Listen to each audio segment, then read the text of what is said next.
Hi, I'm Dr. Jan Basile from Charleston, South Carolina, and I am the Vice Chair for the Council on Hypertension for Clinical Programs. And I'm here with Dr. Dan Levy. Dan is a senior investigator at the National Heart, Lung, Blood Institute and the editor of the Journal of American Society of Hypertension.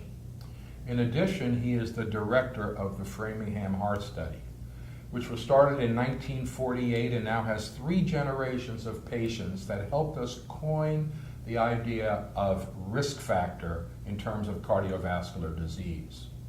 And Dan has been involved in monitoring patients from that heart study that have been observed over these many years, many of whom have high blood pressure, and he's been privy to what happens to these patients over these many years.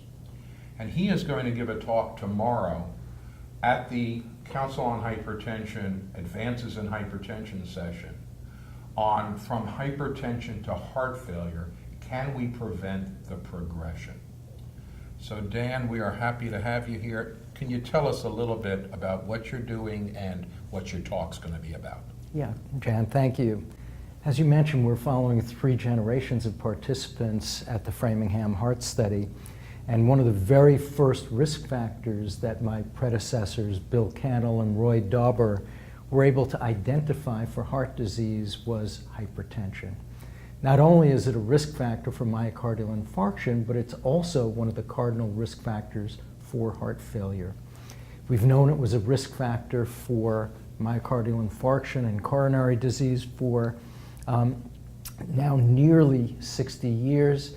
We've known that it was a cardinal risk factor for heart failure for now more than 40 years.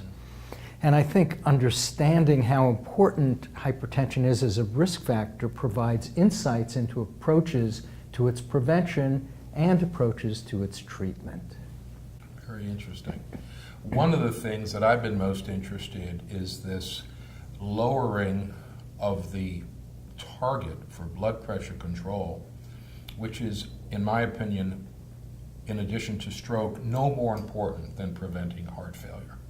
And we have now adopted not only the Heart Failure Society of America, but the 2017 ACC/AHA guideline on hypertension.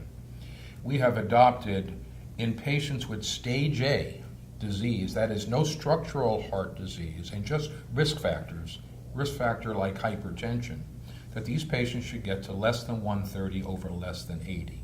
In your observations through Framingham, how do you think that's going to translate into preventing heart failure? Well, I think there's 2 aspects to the story, and it has taken a long time for this to evolve for us to understand, but hypertension contributes to heart failure in 2 ways. I've alluded to both of them a little bit, but it's a risk factor for myocardial infarction, and myocardial infarction results in a loss of systolic function, which, if sufficiently severe, can progress to overt heart failure. So the early and aggressive treatment of hypertension by preventing the occurrence of myocardial infarction can prevent the progression from hypertension to overt heart failure. That's the top pathway. The second pathway that only more recently, in the last 25 years or so, are we becoming more and more familiar with is the progression from hypertension to left ventricular hypertrophy, a stiff heart, diastolic LV dysfunction, which, if sufficiently severe, can also progress to the development of heart failure. But in this case, heart failure with a preserved rather than a reduced ejection fraction. So hypertension is a risk factor for a reduced ejection fraction form of heart failure and a risk factor for a preserved ejection fraction form of heart failure. The work that we've done over the course of many decades now suggests that somewhere between 40 and 60% of heart failure can be prevented through the treatment of hypertension. That's observational data. Can we match that with clinical trial results? And if you go back to some of the earlier clinical trials, like, for example, the hypertension in the elderly trial, SHEP, systolic hypertension in the elderly program, in that trial, 40 to 60% of heart failure was prevented through the treatment, in that case, isolated systolic hypertension. In subsequent trials, in CIST-UR, other trials as well, treatment of hypertension prevented the occurrence of heart failure. And you even alluded to more aggressive rather than less aggressive hypertension treatment in the SPRINT trial. We're not talking about placebo control anymore. You were talking about getting to less than 130. SPRINT was aiming for 120 versus standard therapy of 140. And in the SPRINT trial, that more aggressive approach, the intensive treatment compared with standard treatment, was also able to reduce risk of heart failure by nearly 40%. Right.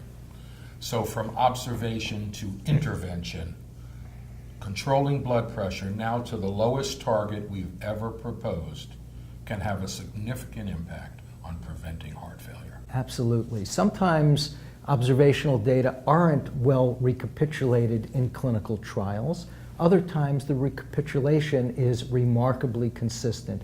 In the case of hypertension and heart failure, both with reduced and preserved ejection fraction, the consequences of blood pressure lowering have been exceptional. And there we can almost perfectly match the observational data linking hypertension as a risk factor to heart failure with the clinical trial data demonstrating that lowering pressure can reduce risk.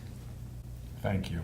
I hope you'll have an opportunity to hear Dan tomorrow in Chicago at the Council on Hypertension 2018 meeting.